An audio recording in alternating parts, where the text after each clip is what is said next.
استقطبت بطولة كأس لبنان اللي أقام الاتحاد اللبناني للوشو كونغ فو على أرض ملعب نادي الويزز ومصبح بالأساليب الصينية الثلاثة الكيندا جيت كوندو ساندا وتويشو مشاركة واسعة لشبيبة من 17 نادي رياضي من مختلف المناطق اللبنانية توزعوا بحسب 3 فئات عمرية 6 11 12 17 و18 سنة وما فوق. البطولة اللي تخللها تنافس قوي بين اللاعبين ترافقت مع دعم معنوي وتشجيع من المدربين والجمهور.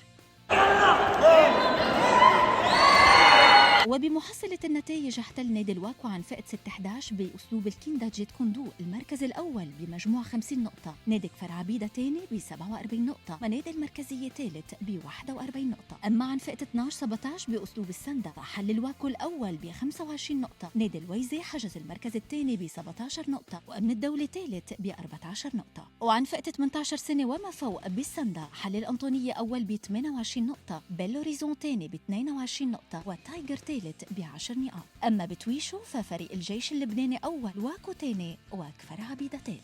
أنا فوق ال 200 لاعب الحمد لله، والأهم شيء مثل ما بقول ما حدا صار في إصابات، ما صار في مشاكل، ما حدا زعل من الثاني. هيدي هي الروح العائلية اللي نحن بنتغنى فيها. مدربين المنتخب كانوا موجودين الحمد لله، في خامات منيحة الحمد لله. جبنا 6 ميداليات بهالبطولة.